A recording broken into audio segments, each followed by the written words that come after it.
cultura popular contemporánea, pocas experiencias resultan tan perturbadoras y persistentes como las denominadas abducciones extraterrestres y los encuentros con visitantes de dormitorio. Se trata de relatos que, desde mediados del siglo XX, han ocupado un lugar estable en el imaginario colectivo y que continúan reproduciéndose con notable coherencia narrativa en contextos culturales muy diversos. La escena suele comenzar en el espacio más íntimo y cotidiano, el dormitorio. El sujeto se encuentra durmiendo o en un estado ambiguo entre el sueño y la vigilia cuando, de manera súbita, despierta con la certeza de que algo no va bien. La habitación es reconocible, la cama, los muebles, la luz de la luna entrando por la ventana, pero al mismo tiempo adquiere una cualidad extraña, como si el entorno habitual hubiese sido ligeramente desplazado fuera de la normalidad. En ese instante aparece uno de los elementos más constantes del relato, la imposibilidad de moverse. El cuerpo no responde, los músculos están paralizados, la voz no sale, la respiración se vuelve pesada. Esta inmovilidad no se vive como un simple bloqueo físico, sino como una señal inequívoca de vulnerabilidad extrema. A partir de ahí, emerge la sensación de presencia. No se trata de una intuición vaga, sino de una certeza intensa. Alguien o algo está allí. En muchos relatos, el testigo no ve inmediatamente a la entidad. Primero la percibe como una conciencia ajena que observa, evalúa o espera. Cuando la figura se manifiesta visualmente, suele adoptar formas sorprendentemente similares entre distintos testigos, seres humanoides, de complexión delgada, con rasgos faciales reducidos o inexpresivos, ojos grandes y oscuros, movimientos silenciosos y una ausencia casi total de gestualidad emocional. En otros casos, la presencia adopta la forma de sombras definidas, figuras altas o siluetas que se mueven en los márgenes del campo visual. Sea cual sea su aspecto concreto, el rasgo común es la percepción de una alteridad radical. No es un ser humano reconocible. La interacción, cuando se produce, raramente es verbal. Los visitantes no suelen hablar. Si hay comunicación, esta se describe como telepática, directa, sin palabras. El testigo no escucha frases, sino que sabe lo que está ocurriendo o lo que se espera de él. Esta ausencia de lenguaje refuerza la sensación de asimetría absoluta. No hay negociación, explicación ni posibilidad de diálogo. El sujeto no participa, es objeto. Otro elemento central del relato es el carácter corporal de la experiencia. Muchos testimonios describen sensaciones de manipulación física, exploración médica o intervención técnica. El cuerpo es observado, tocado, desplazado o examinado con una frialdad clínica que incrementa el terror. En ocasiones se menciona la desnudez, la exposición de zonas íntimas o la realización de procedimientos que evocan un entorno hospitalario o experimental. Todo ocurre sin consentimiento y sin posibilidad de resistencia. El episodio suele concluir de manera abrupta. Las entidades desaparecen, la movilidad regresa y el entorno recupera su apariencia normal. El testigo queda exhausto, desorientado y profundamente alterado. A diferencia de una pesadilla común, la experiencia deja una huella emocional duradera, miedo persistente, hipervigilancia nocturna, dificultad para dormir y una necesidad imperiosa de comprender qué ha ocurrido. En la cultura popular, estos relatos han sido interpretados mayoritariamente como encuentros con inteligencias extraterrestres. Desde esta perspectiva, las entidades serían visitantes de otros mundos que estudian a los seres humanos por motivos científicos, genéticos o evolutivos. El carácter clínico de las interacciones, la frialdad emocional y la tecnología implícita encajarían con una narrativa de observación forense desde una civilización avanzada. El testigo, en este marco, se convierte en un sujeto pasivo dentro de un experimento que lo supera por completo. El cine, la literatura y los medios de comunicación han reforzado este esquema narrativo, dotándolo de coherencia visual y simbólica. Las imágenes de seres grises junto a camas, habitaciones iluminadas por luces antinaturales y cuerpos inmovilizados se han convertido en iconos reconocibles. Con el tiempo, estas representaciones han retroalimentado los propios relatos, generando un imaginario compartido que ofrece a la experiencia un lenguaje reconocible y una explicación disponible. Sin embargo, incluso dentro de este marco cultural, hay algo que llama poderosamente la atención: la regularidad estructural de los testimonios. Más allá de las diferencias estéticas o interpretativas, el núcleo de la experiencia permanece estable. La indefensión, la inmovilidad, la presencia invasiva, el terror intenso y la centralidad del cuerpo se repiten con una consistencia que invita a pensar que estamos ante algo más profundo que una simple narración aprendida. La cultura popular ha convertido estas experiencias en un misterio cósmico, pero al hacerlo ha desplazado la atención hacia el exterior. Ha preguntado quiénes son ellos, de dónde vienen y qué quieren. Mucho menos se ha preguntado por qué estas vivencias aparecen en condiciones tan específicas, por qué afectan de manera tan desigual a unas personas y no a otras, y por qué el miedo que generan es tan íntimo, tan corporal y tan devastadoramente real. Ese desplazamiento del interior al exterior ha permitido que el fenómeno se mantenga en el terreno de lo extraordinario, pero también ha ocultado la posibilidad de que, tras la espectacularidad del relato, se esté expresando algo mucho más cercano, más humano y, en última instancia, más doloroso. Cuando se abandona el marco explicativo extraterrestre y se observa la experiencia desde la biografía emocional del sujeto, el fenómeno adquiere una profundidad distinta y, sobre todo, más coherente con la vivencia íntima que lo acompaña. En lugar de preguntarse qué entidades podrían haber visitado al individuo, la pregunta cambia radicalmente de dirección. ¿Qué experiencia humana previa puede reaparecer con esa intensidad, con ese terror y con esa estructura? Desde esta perspectiva, la abducción deja de ser un acontecimiento externo para revelarse como una reactivación interna, una emergencia tardía de algo que no pudo ser procesado cuando ocurrió. En muchos casos, no se trata de un recuerdo explícito, narrable, sino de una huella emocional y corporal profundamente arraigada, procedente de situaciones de violencia, abuso o indefensión extrema vividas en el pasado, a menudo durante la infancia. El elemento decisivo aquí es comprender que no toda experiencia traumática se almacena como memoria consciente. Cuando una agresión ocurre en un momento vital en el que el sujeto carece de recursos simbólicos, lingüísticos o afectivos para comprender lo que está sucediendo, el acontecimiento no se integra en la historia personal, no se convierte en algo que me pasó, sino en algo que quedó suspendido, sin nombre ni sentido, pero con una enorme carga emocional. El trauma temprano, especialmente el que implica invasión del cuerpo, silencio impuesto y una relación de poder absolutamente desigual, no se recuerda como una escena con principio y fin.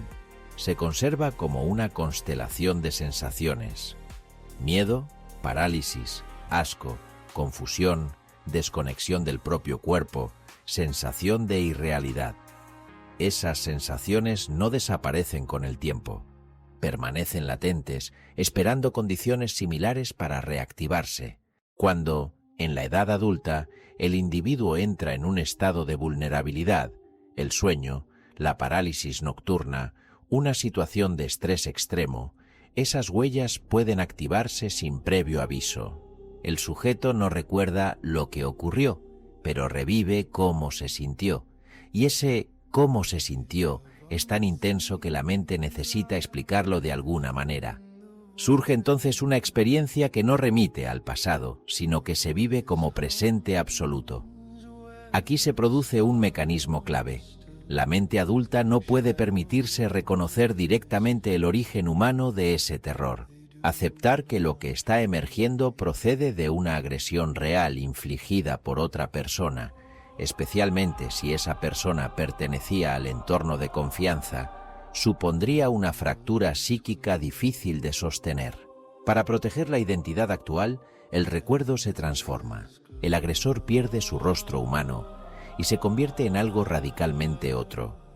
La experiencia original, demasiado cercana y dolorosa, se abstrae y se desplaza.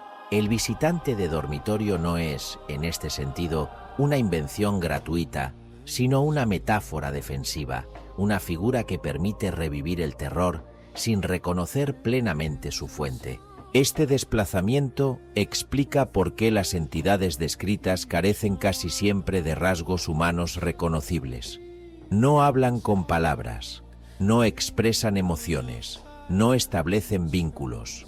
Son frías, distantes, impersonales, no porque el trauma carezca de carga emocional, sino porque la despersonalización es la única forma de hacerlo tolerable. La agresión ya no procede de alguien, procede de algo. Desde esta óptica, la estructura de la abducción se vuelve inquietantemente clara. La inmovilización remite a la imposibilidad de huir o resistirse. El silencio impuesto recuerda la ausencia de voz del niño que no puede gritar ni ser escuchado. La manipulación corporal sin consentimiento reproduce la experiencia de un cuerpo tratado como objeto.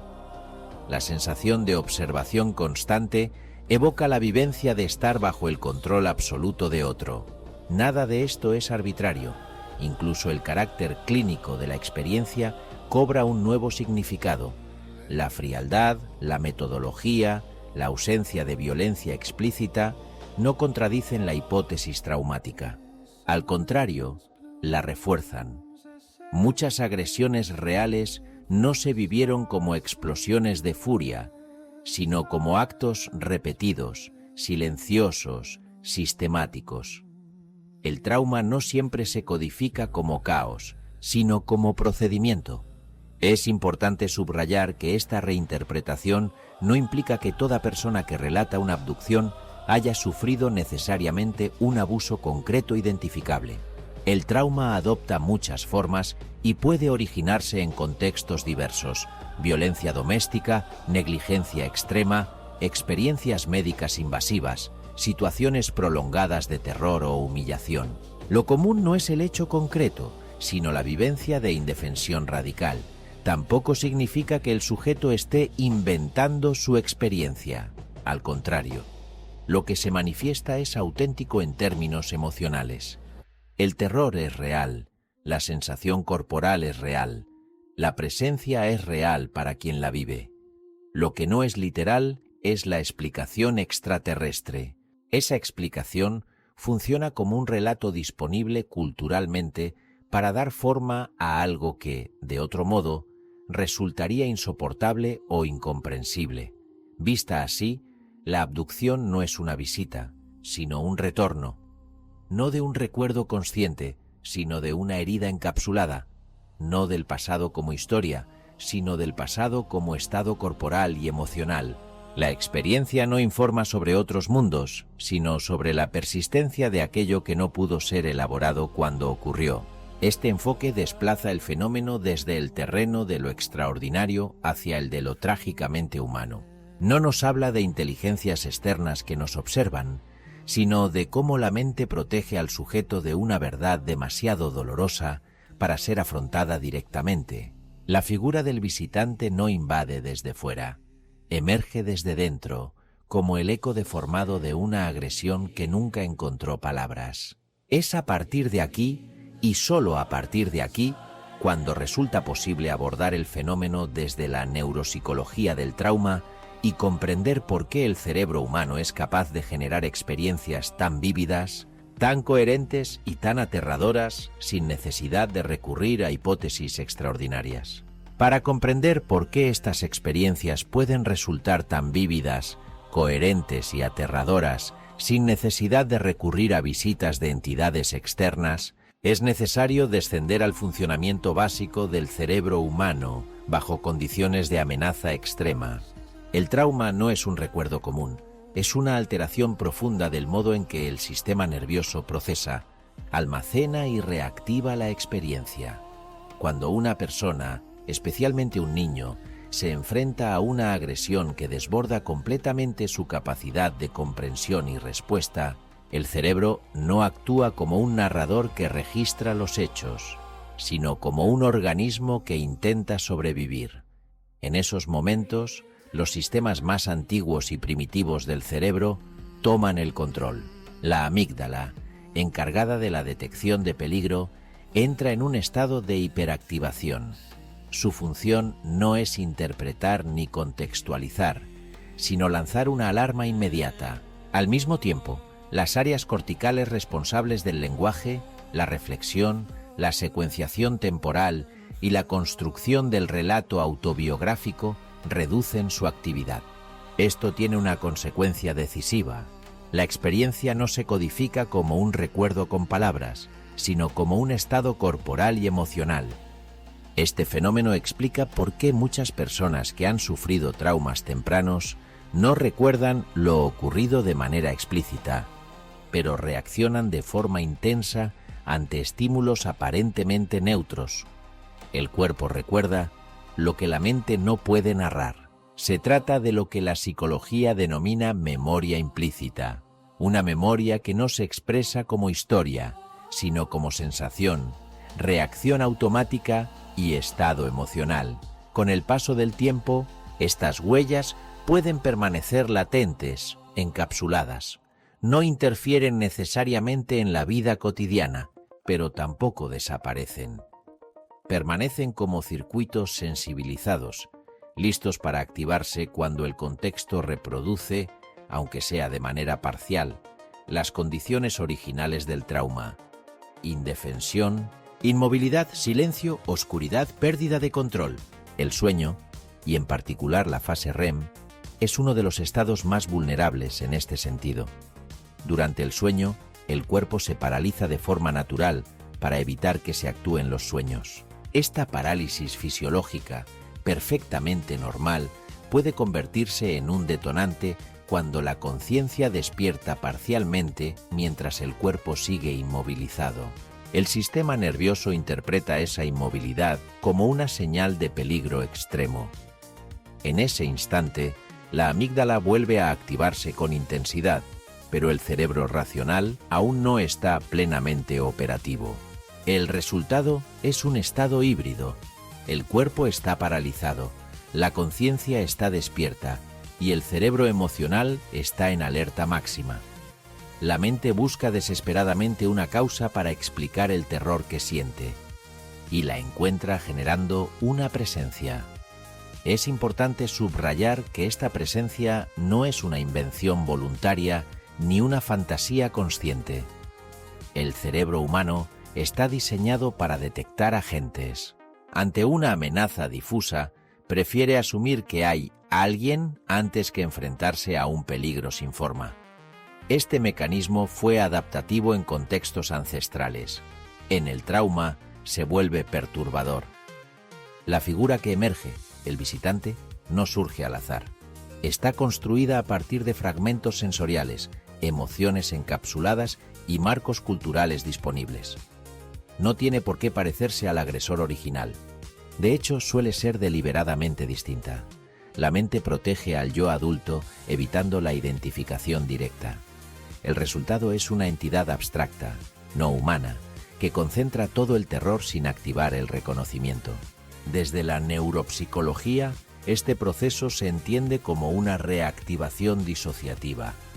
La persona no está recordando el trauma, sino reviviendo el estado neurofisiológico asociado a él, sin acceso al contexto original. Por eso la experiencia se vive como presente absoluto, no como pasado. Por eso resulta tan convincente, y por eso no se disuelve fácilmente con explicaciones racionales simples. Otro aspecto fundamental es la fragmentación de la experiencia. El trauma rompe la continuidad del yo. Durante la agresión, la conciencia puede disociarse como mecanismo de protección. El sujeto se desconecta parcialmente de lo que está ocurriendo. Años después, esa disociación puede reaparecer. La sensación de irrealidad, de estar separado del propio cuerpo, de que esto no puede estar pasando, es una firma clásica del trauma reactivado. Todo este proceso es profundamente humano y a la vez profundamente triste. No revela la existencia de inteligencias externas con fines forenses, sino la capacidad del cerebro para recrear el infierno cuando ciertas condiciones se alinean. La coherencia interna de la experiencia no prueba su origen externo. Prueba la potencia del sistema nervioso cuando se activa sin la mediación del lenguaje y la conciencia reflexiva. Desde esta perspectiva, las experiencias de abducción y de visitantes de dormitorio no son anomalías inexplicables ni indicios de una realidad oculta, sino expresiones extremas de un cerebro que aprendió demasiado pronto que el mundo podía ser peligroso. Son el eco de una herida que no encontró palabras en su momento y que reaparece cuando la mente baja la guardia. Entender esto no significa despojar a la experiencia de su gravedad, al contrario, la devuelve a su lugar legítimo. No es un misterio cósmico, sino una señal de sufrimiento psíquico profundo, y como tal, no exige creencias extraordinarias, sino comprensión, cuidado y, en muchos casos, acompañamiento terapéutico. Lo verdaderamente inquietante no es que existan visitantes, sino que existan condiciones humanas capaces de generar memorias tan dolorosas que solo pueden expresarse disfrazadas de algo ajeno. En ese sentido, estas experiencias no hablan del espacio exterior, sino de una realidad mucho más cercana y quizá por eso más difícil de aceptar, la persistencia del trauma cuando no ha podido ser reconocido, elaborado y reparado. Al completar este recorrido, el fenómeno de las abducciones y de los visitantes de dormitorio pierde gran parte de su aura sobrenatural, pero gana algo mucho más difícil de asumir: densidad humana.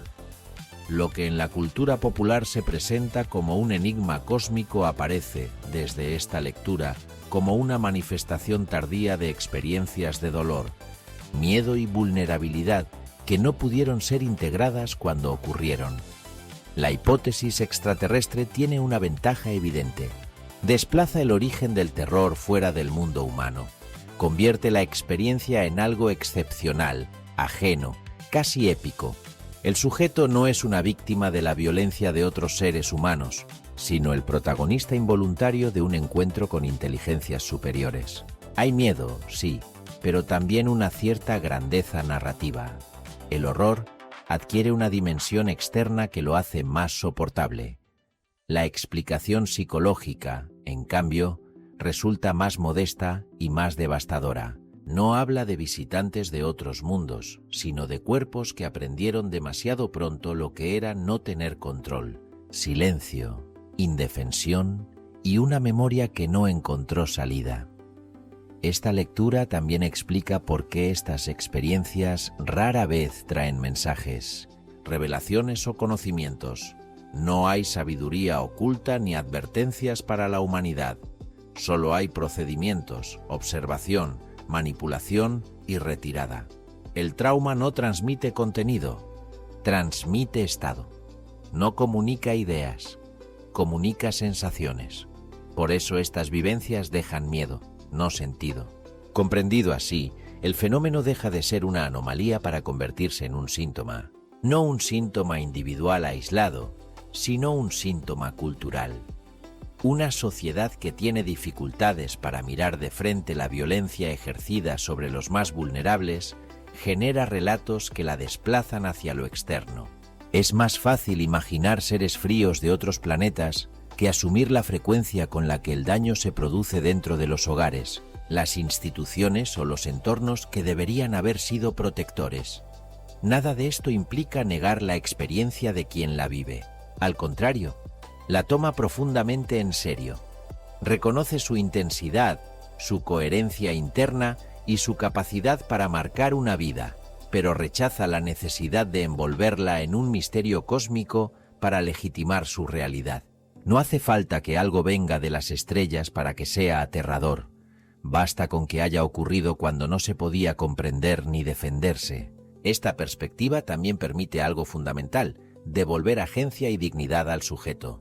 El testigo deja de ser alguien pasivamente elegido por fuerzas incomprensibles y pasa a ser alguien que sobrevivió a una experiencia que excedió sus recursos. La mente que genera estas vivencias no es débil ni fantasiosa.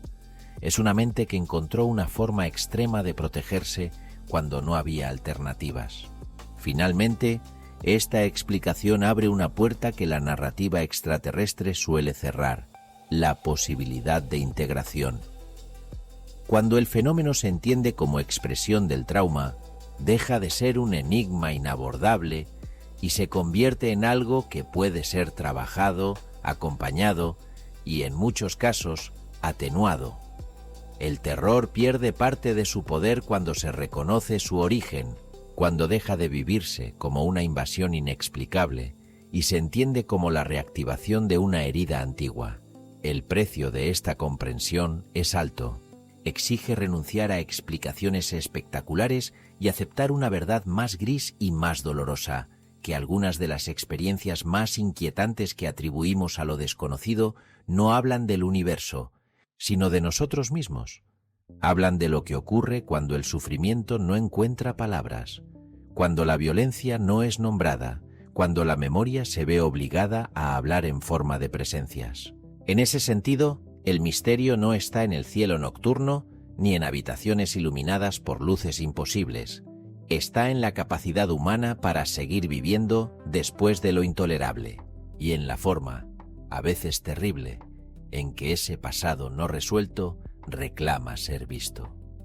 La recurrencia de relatos de abducción o de encuentros con presencias extrañas durante viajes nocturnos, paradas en carretera o acampadas en plena noche, no puede considerarse un simple elemento anecdótico o decorativo del relato. La nocturnidad, lejos de ser un telón de fondo neutro, actúa como un factor estructural de la experiencia. En términos psicológicos y neurofisiológicos, la noche constituye un contexto privilegiado para la reactivación de estados de vulnerabilidad profundamente arraigados en el sistema nervioso. La memoria traumática no funciona como una memoria biográfica convencional. No se activa por la evocación consciente de un suceso pasado, sino por la reproducción de determinadas condiciones corporales y sensoriales. El cerebro no recuerda lo que pasó, sino cómo se sintió el cuerpo cuando ocurrió. Oscuridad, silencio, aislamiento, fatiga, desorientación espacial y reducción del control perceptivo son elementos que, combinados, sitúan al organismo en un estado muy similar al que acompaña a situaciones reales de peligro. Viajar de noche o dormir al raso implica salir del espacio simbólicamente seguro. El hogar, más allá de su realidad material, representa para el sistema nervioso un entorno de previsibilidad y protección. Abandonarlo durante la noche supone una pérdida de referencias, una exposición mayor y una sensación de desamparo que el cuerpo registra de inmediato. En este contexto, la conciencia racional puede permanecer tranquila, pero el sistema nervioso autónomo entra en un modo de alerta silenciosa. Para algunas personas, este estado no es simplemente incómodo o inquietante, sino profundamente desestabilizador. En esos casos, la nocturnidad y el aislamiento pueden funcionar como disparadores de memorias implícitas, huellas de experiencias pasadas en las que el individuo se encontró indefenso, solo y sin posibilidad de huida. No es necesario que exista un recuerdo consciente de una agresión nocturna fuera del hogar. Basta con que el cuerpo haya aprendido, en algún momento de la vida, que la noche y el desarraigo espacial podían ser peligrosos. Si en el pasado se produjo una agresión, una amenaza real o una experiencia de terror intenso en condiciones similares, oscuridad, soledad, ausencia de testigos, imposibilidad de pedir ayuda, el sistema nervioso puede haber encapsulado esa vivencia sin integrarla narrativamente. Años después, cuando el contexto reproduce de forma parcial esas mismas condiciones, el cuerpo responde como si el peligro estuviera presente de nuevo. No como recuerdo, sino como estado. En ese momento, la persona no recuerda el pasado, lo revive corporalmente. El miedo surge sin causa aparente, la sensación de amenaza se intensifica y la mente, incapaz de identificar un origen concreto, genera una explicación acorde con el imaginario disponible.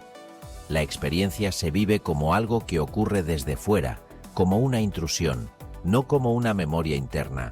El visitante, la abducción o la presencia se convierten en la forma simbólica que adopta un terror antiguo cuando no puede reconocerse como propio. La noche refuerza este proceso porque limita los recursos cognitivos que normalmente permiten regular la ansiedad. La visión es reducida, el entorno es ambiguo y el control voluntario se debilita por el cansancio. El cerebro racional pierde protagonismo, mientras los sistemas primitivos de detección de amenazas toman el control. En este equilibrio alterado, cualquier activación emocional intensa tiende a externalizarse y a adquirir rasgos casi perceptivos. No se trata, por tanto, de que la mente reconstruya fielmente una agresión pasada, ni de que todas las personas que viven estas experiencias hayan sufrido necesariamente un episodio idéntico. Se trata de afinidades estructurales entre contextos de vulnerabilidad. El sistema nervioso reconoce patrones: noche, aislamiento, falta de control, y responde de acuerdo con lo que aprendió cuando esos patrones estuvieron asociados a un peligro real. Esta lectura permite comprender por qué muchas de estas experiencias ocurren fuera del hogar, en desplazamientos nocturnos o en entornos naturales aislados. No porque esos lugares sean objetivamente más propensos a visitas extraordinarias, sino porque reproducen con mayor fidelidad un estado corporal de exposición y desamparo.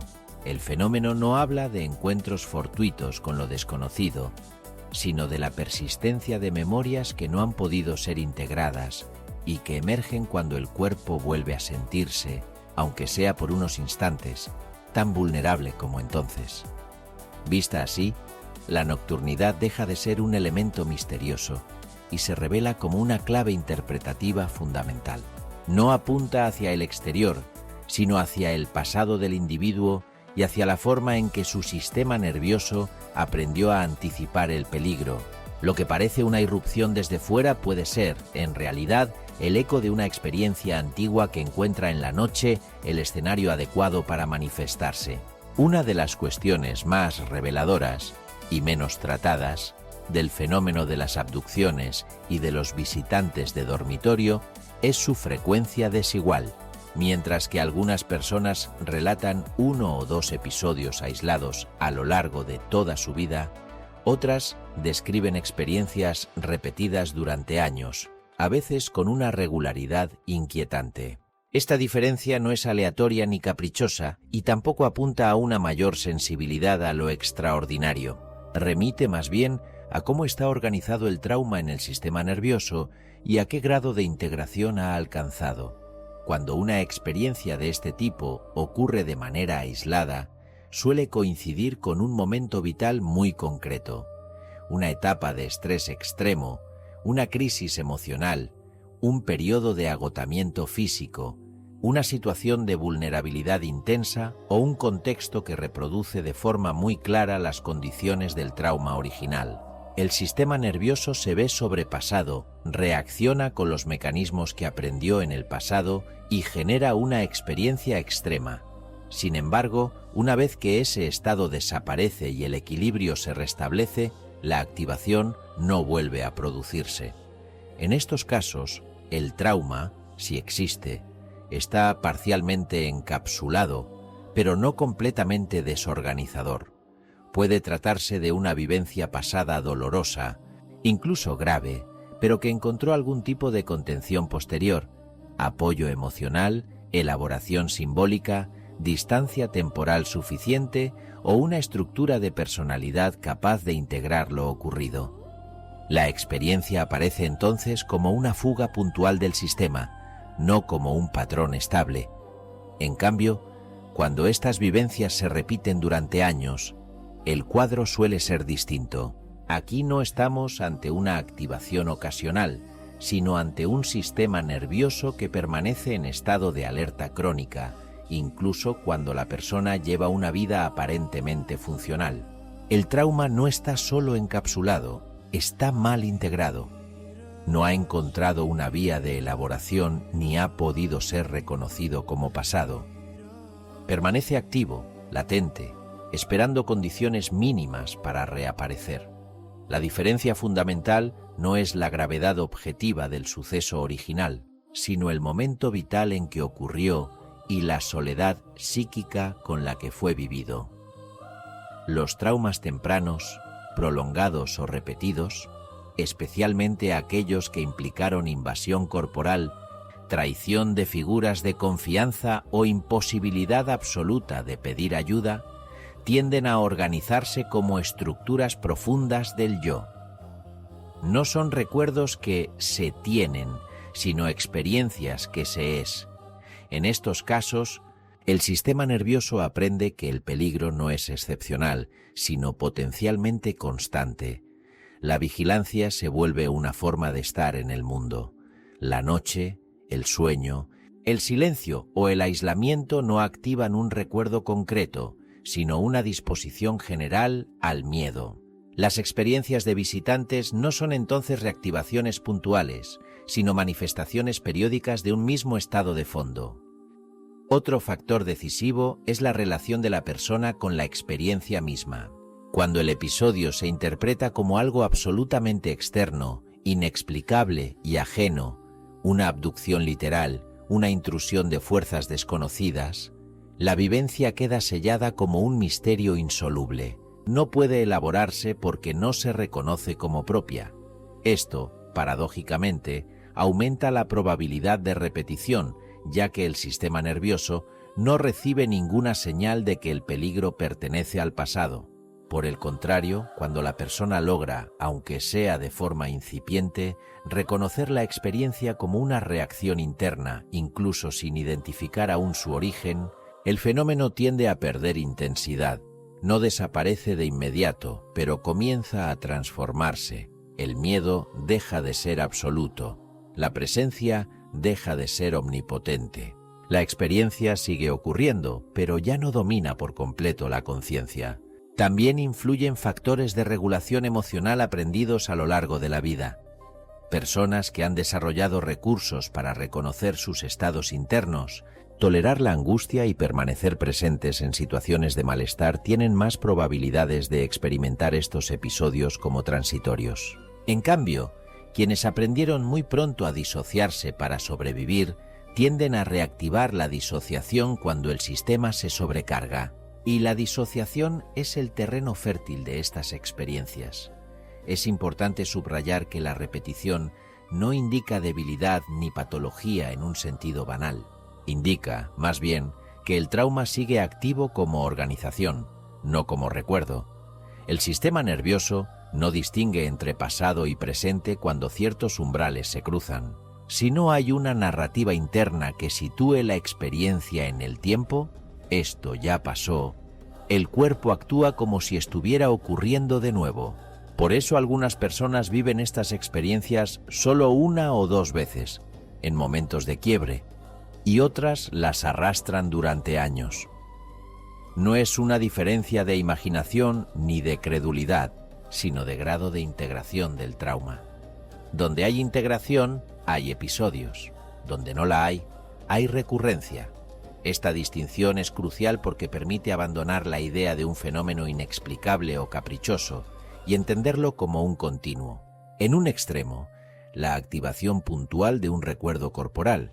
En el otro, la expresión reiterada de una herida no resuelta.